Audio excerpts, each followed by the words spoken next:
Welcome to the Life Curation Podcast. I'm your host, Andrina Tisi.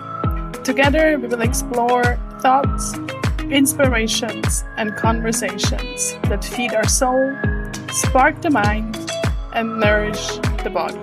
Thank you so much for being here to learn and grow, and for walking this journey called life with me.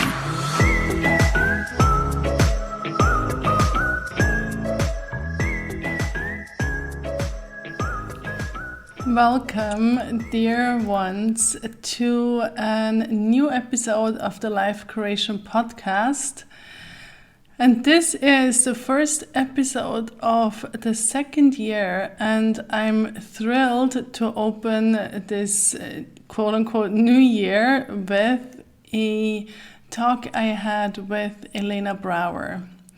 Elena is a mother, teacher, artist, best-selling author, and the host of the Practice You podcast. In today's episode, Elena and I speak about the power of rituals, practices, and ceremony. She shares very practical tips on how we can integrate them into our day and our week. And we also talk about transitions, self-discovery, and art. Elena has taught yoga and meditations since 1999. Her first book, The Art of Attention, has been translated into 7 languages, and her second, Practice You, is a bestseller. Her third book, Being You, was released in early 2021. Elena's yoga meditation classes are on glow.com, and her Essential Mentorship is loved for bringing analog creativity to online coursework. Elena also oversees a global team of teachers as a double diamond with doTERRA, and her spoken word can be heard on Above and Beyond's Flow State albums. So I hope you will enjoy our conversation, feel inspired, and tap into practices, rituals, and ceremony. Elena, thank you so much for being here. It's a true honor. And thank you so much. I remember London. Right? Oh, I miss it. I do miss it too. Yeah. One day again.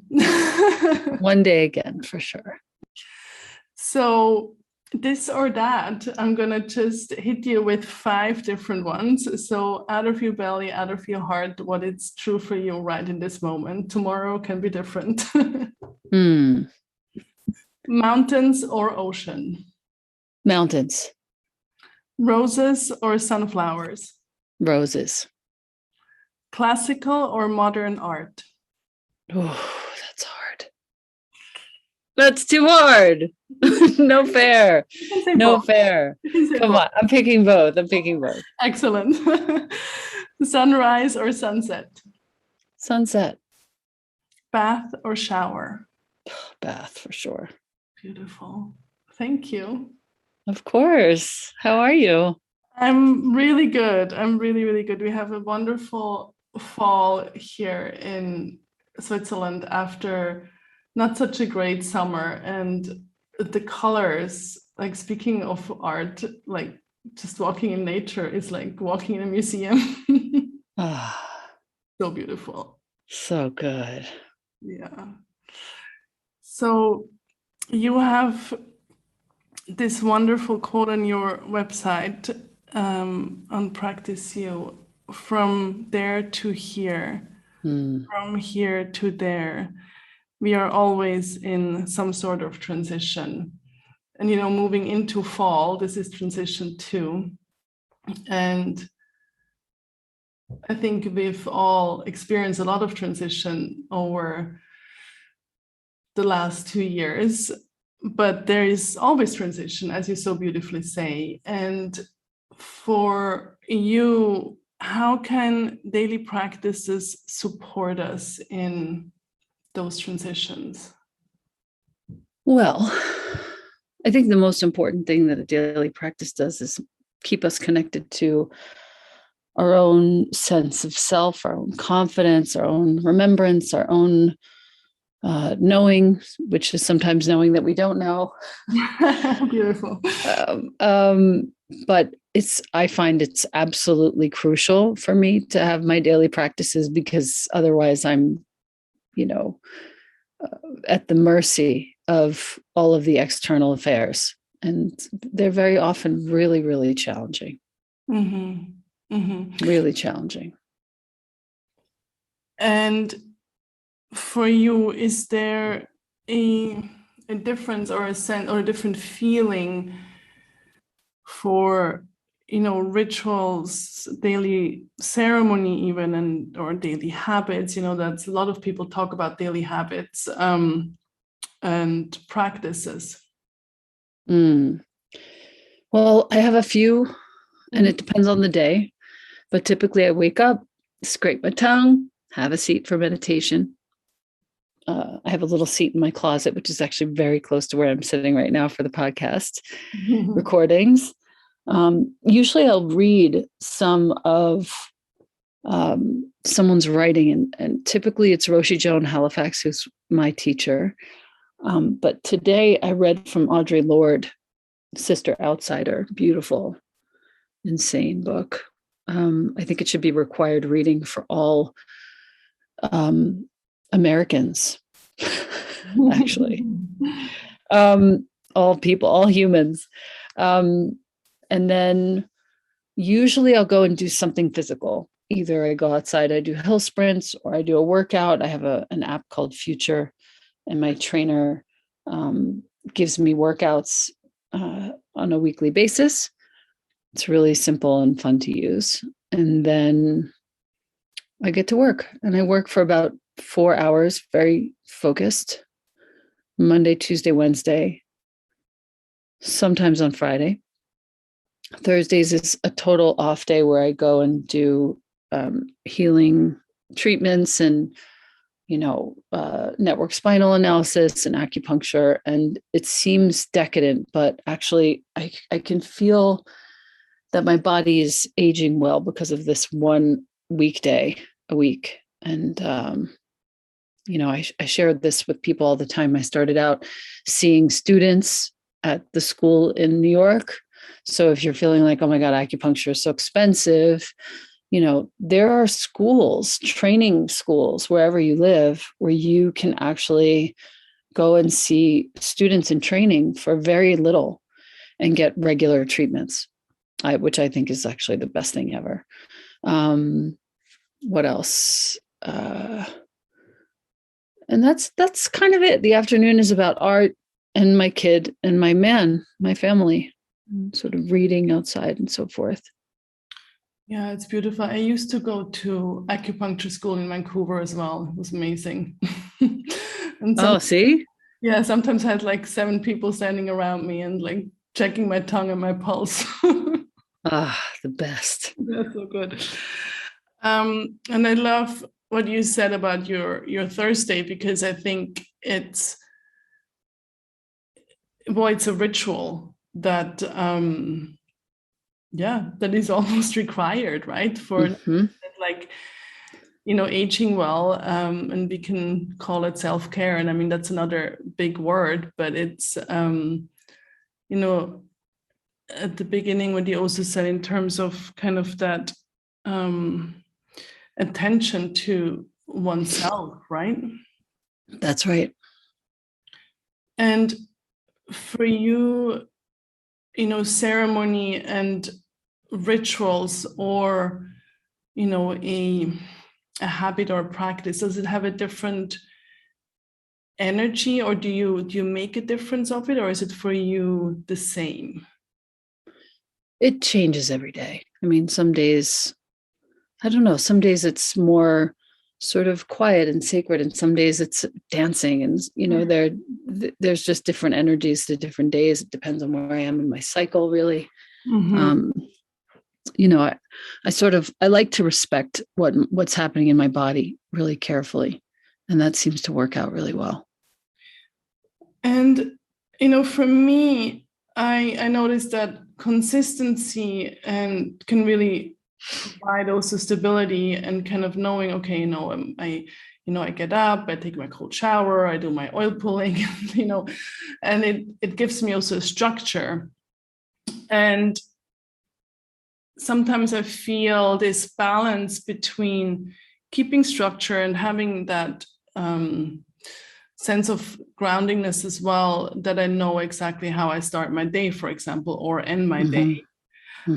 Feels really good, but at the same time, staying open, right, to things changing, and that, with 25, I maybe needed something else than now is 43, or what you said before in my cycle.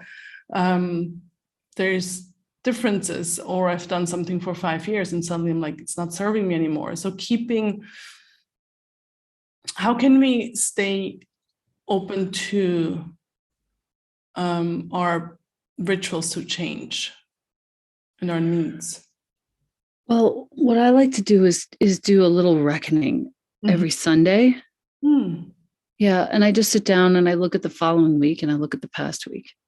And I'm one of those people that I do have all of my dates on my phone, of course, but I also have them in a handwritten book.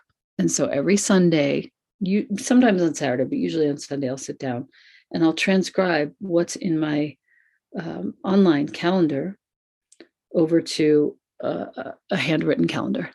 I'll put stickers on it, washi tape. I go crazy. I like to make things fun to look at. And in the looking at the previous week and seeing what happened, and then looking forward to the next week, I can pretty much tell, like, okay, this is no longer working, and this is working very well. And I can put things into place and sort of implement changes pretty quickly without much of a hassle, because I'm always looking, I'm always adjusting, week over week over week over week. So then even like the transition and the change becomes a ritual. Exactly. Because nothing is forever. Everything's changing all the time. Yeah. I mean, how are we it's just how it is. Yeah. And it also becomes then this, self-discovery and self-inquiry to keep ourselves. Exactly. And to make that a part of the weekly to-do, I don't like to say to-do so much, but with the weekly ritual, as it were, you're kind of always looking and checking out and being cool with things changing, just like that. Yeah, I know what you mean with the to-do. It's I at one point somebody told me like a to feel list, and I thought, oh, that's nice, that feels good. And then you mentioned the afternoons are art and your man and your son. And do you have, I don't know, established or regular rituals with the three of you, or with your son or your partner, that you do on a regular basis? Yeah, we do have dinner together most nights, which is really sweet. And then, do you cook together? It's either James or me cooking. If I ask Jonah to cook with me, he usually will say yes, but not always. He's a busy boy. What I love the most, though, is there's a period of time after dinner. Dishes are done. I'll usually take some sort of journal or something art related and put it on the dining room table. And Jonah drifts in. I've never asked him to do this. I stopped asking probably 3 years ago, but he drifts in from his place and starts practicing piano. And Oh, I don't have to ask. It's unbelievable. He's not even taking lessons right now, but he plays like an insane maestro. And I am now taking lessons. So if I dare to practice either before or after him, he'll always come back in and be like, hey, mom, let me just help you here. Like, what are you doing? What's wrong with you? It's really cute how he, tries to take care of me and make sure that I know kind of what I'm doing and do it well. It's really sweet. That is really sweet. Yeah. So that happens almost every night. And then, James and I do a walk pretty much every other day, I would say, on the back of our land and into the Santa Fe National Forest. And that's like the most ridiculous pleasure of all time. And that sort of connection time, catching up on the day and breathing in the trees, that's like crucial. And it doesn't matter what time of the year it is, we do it. Even if it's raining, we just get bundled up and go. Mm-hmm. Mm-hmm. Yeah, I think nature is such a teacher for rituals. Totally.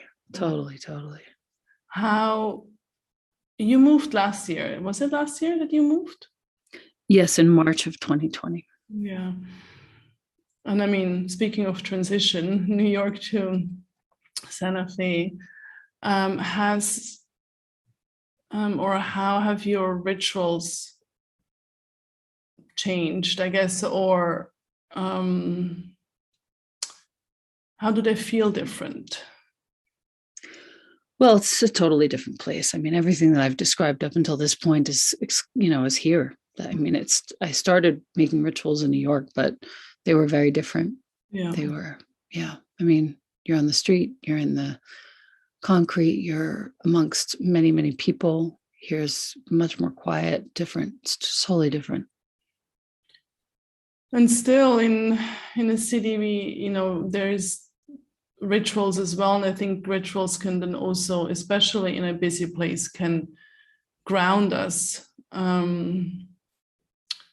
remember living in New York and, just, having the same, routine going to work was actually at the end really grounding because I know exactly where I needed to go and like exactly was able to tune out a little bit of the big city noise.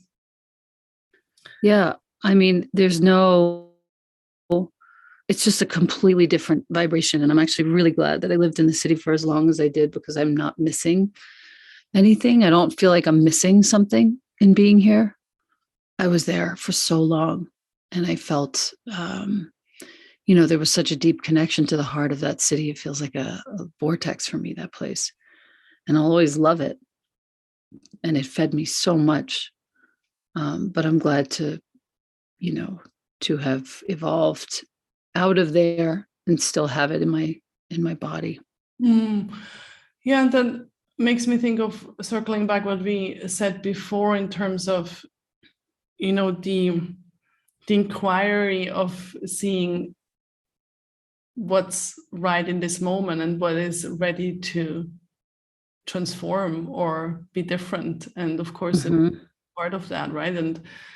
And being in one place for a certain time is can feel really good, and then suddenly we grow out of that place. That can be a city, or it can even just be an apartment or a house, right? Exactly. So practices are not always effortless. Even though we know they charge our batteries. So, it's true.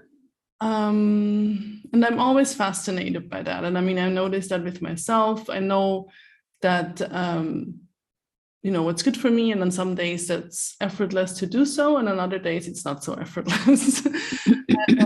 And I see it also, in my community. So what is it for you that keeps you really in that form of ritual, form of ceremony practice, and at the same time in a place of softness? Well, I just make a structure for myself. That Sunday chill out is like a place where I just make the structure and then I just stick to it. So I don't give myself a hard time. Should I, shouldn't I? This is just what's happening. I'm going to work out at this time. I'm going to do this at this time. That's it. Take the kid to school at a certain time. It's just no big deal. Yeah. It's like an appointment with yourself, kind of, which is not cancelable. Yeah. It's just no big deal. Like, just keep to the schedule. Every now and again, something has to change. It's no big deal. Mm. And you mentioned at the beginning your reading and your inspiration.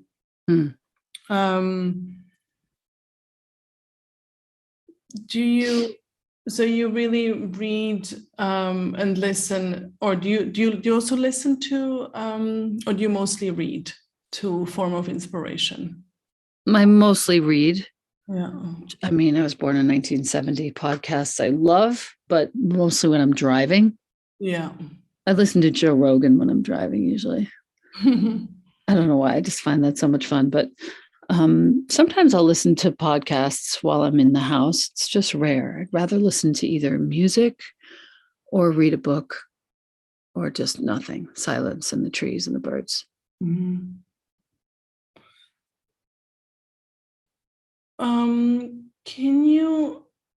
How does intention come in? Like, I think all we've already talked about has a lot to do with intention. And like exactly what you said before in terms of setting up your week. For me, it sounds like that then you have this intention to pretty much stick to that structure. Mm-hmm, mm-hmm. Yeah. Yeah. I mean, I don't mess around with myself anymore. I'm old enough that I have no interest in having that whole mind game with myself. Like, if I say I'm going to do it, I do it. That's it. It's almost like, it's just like there isn't another option. Yeah, it's and I work with a lot of folks who are younger than me by 10 years or 20 years. And most of what these folks are working through is the conversation in their minds.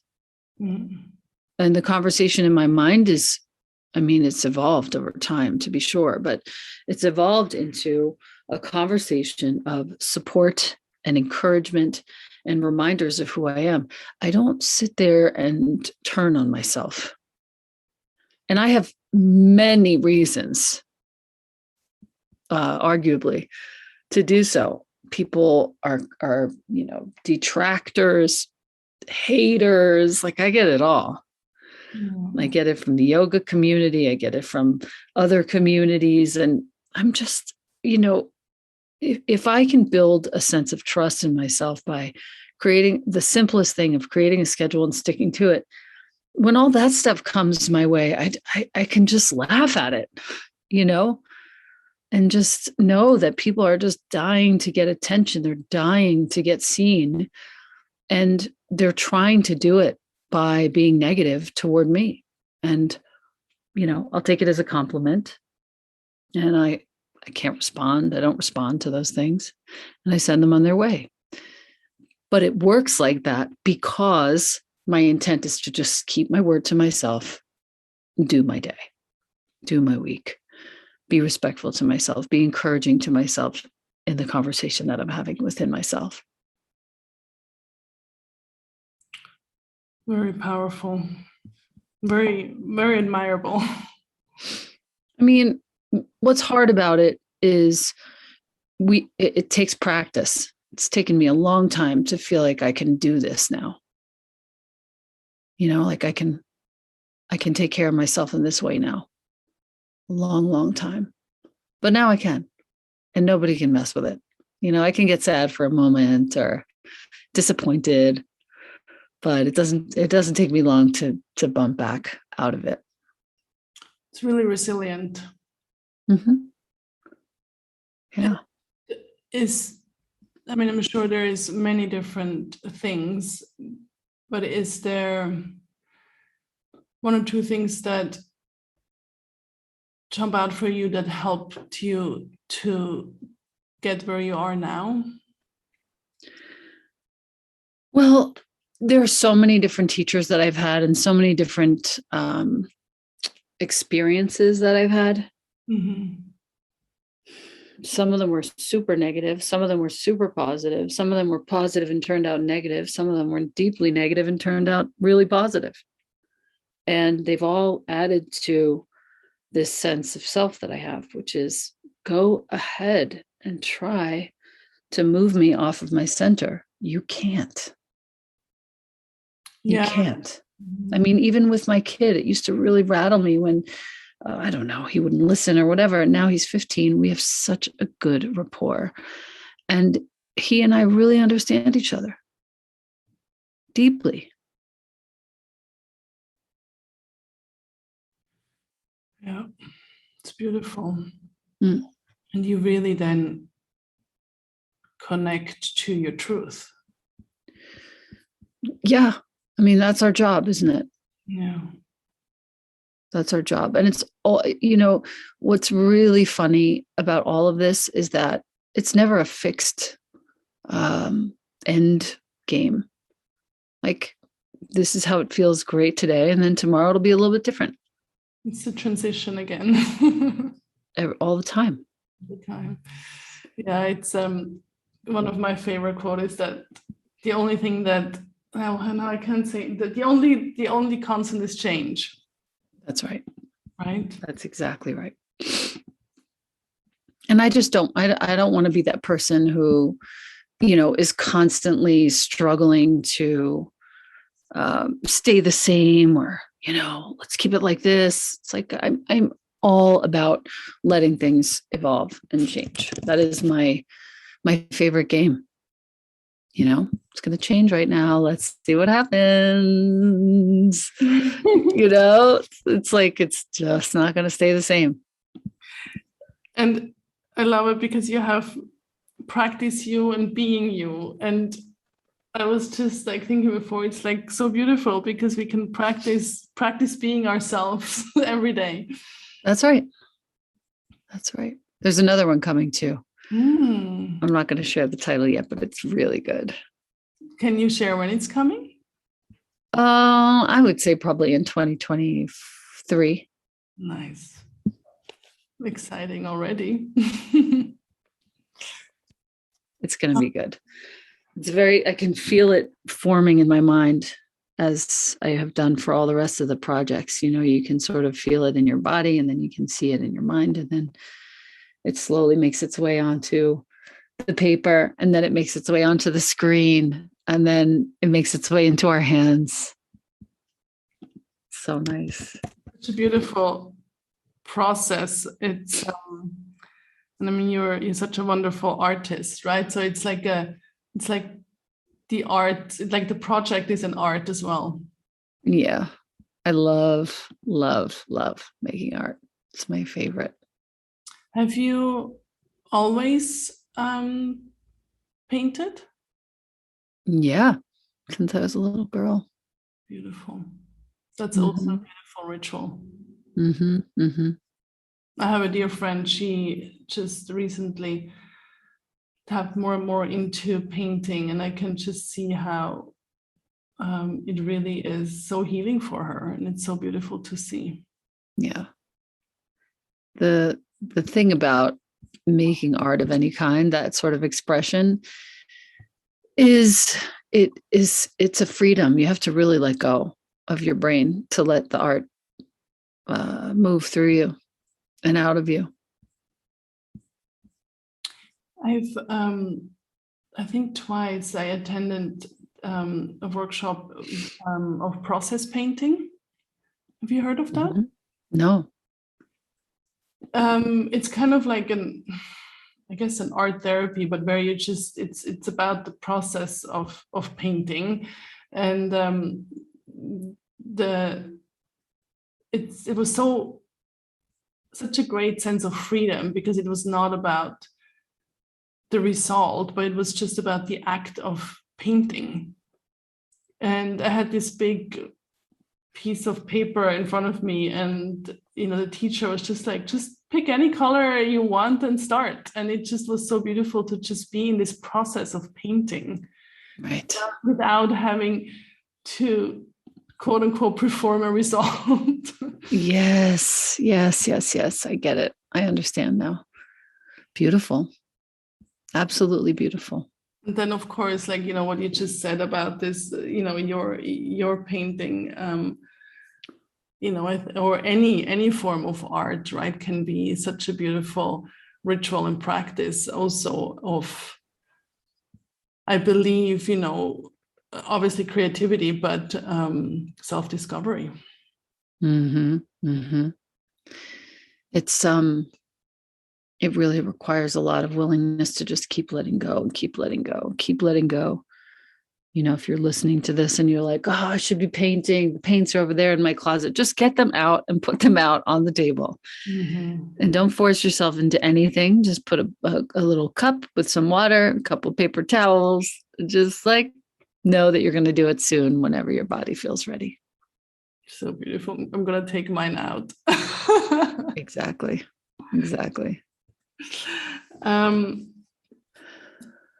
How we're not traveling as much as we used to these days, but Not at all. No. I know you have traveled a lot, and I feel, with rituals or practices, when we travel, they can also be a little bit rocky at times. Has the same kind of intention helped you, when you sit down, beginning of the week or on Sunday, knowing that you're traveling and you just set everything into your structure, or how was that for you when you would be at different places? I would just stick to as close to the structure as I could at home. But again, I haven't traveled at all in almost 2 years. And I only plan on doing one trip a year from now on to Costa Rica. And I feel, at least for the foreseeable future, but I feel like if our listener is moving around and traveling, do go through your day and really think about the parts of your day that feel the most nourishing for you, and try and bring those with you in some form. Yeah. And do the same thing you would do at home. I'm going to do this at this time, and then this at this time if it works out. Don't be hard on yourself if it doesn't work out, but have the intention to do what you can to keep yourself close to yourself. The one thing I noticed when I would travel is I would get so far away from myself, and the smallest rituals really made a difference.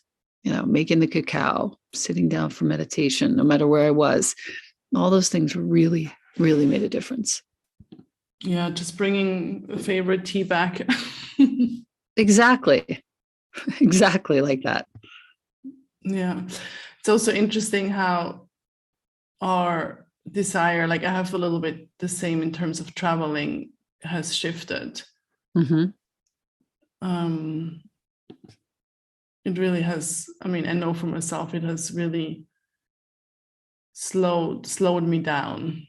Mm-hmm. And the also talking about, New York before, and now living in Zurich. And I mean, Zurich is, a small city or a big village, but still it's almost like more countryside, more nature, less concrete. And it's so, and again, coming back to transition and noticing what's what's calling or what's knocking on our door. Mm-hmm. Mm-hmm. What's cool about it is you over there in Zurich, you can go over to the river. You have places where you can go to the park. Absolutely. So it's not, it's the same as New York. There are places to go. Yeah, and I think that's one of the things that we have to, or which is really good to have, is these places, these sacred places. Like I live 5 minutes from the forest, right? And I go into the forest with my dog, and that's one of my rituals, right? Good, very good. And having that, and noticing what does charge up our battery. Of course. Well, thank you so much, Elena. It's my pleasure. To just wrap it up, the last question I have is, do you have a mantra or a quote that guides you in times of when you feel like I need, to bring you back to your true self?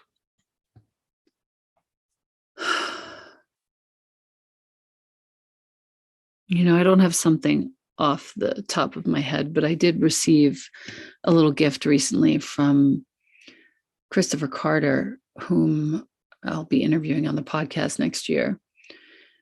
And he made a whole bunch of little stickers to go along with his book. And he's coached a couple of friends of mine. And one of the stickers, it's very rare that this happens, but I took it out, I saw it, and I put it right on my laptop, and it's sitting in front of me.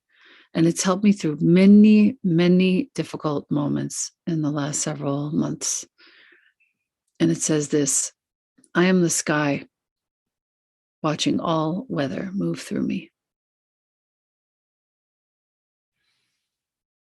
Ooh. Yeah. What a beautiful way to wrap up our conversation. Thank you so much, Elena. I really do. Of course. Such a pleasure. Thank you. Really nice to talk to you again, and sending all my love to all the Zurich family there. Miss you guys so much. We miss you, Elena. Someday again soon, I promise I'll come back to Europe. Perfect. We look forward to it. Same. Maybe you guys will come to Santa Fe. I'm going to do retreats here, I think. Oh, please. Yeah. It's such a beautiful place. And I just keep looking around, kind of just ruminating on the idea of doing something like that maybe once a year. Or Costa Rica. Or Costa Rica, of course, always happens in December. So that's easy enough to do. Beautiful. Yeah. Thank you so much. Thank you. Bye, honey. Bye. Dear listener, if you have a moment, I encourage you to see when and where you can implement practices and rituals that serve you. Also, maybe include your family, your partner, and see what rituals are there for you and what structure you need for them. Make it yours, and also allow the softness of transition to keep you open. And then go visit Elena on elenabrower.com, her website. On Instagram, it's Elena Brower, and on Facebook, it's Elena Brower Truth. It's also all linked in the show notes. Her podcast is practiceyou.com. And as mentioned already in the intro as well, her yoga and meditation classes are on glow.com. So thank you so much for tuning in and for being here on the Life Creation Podcast.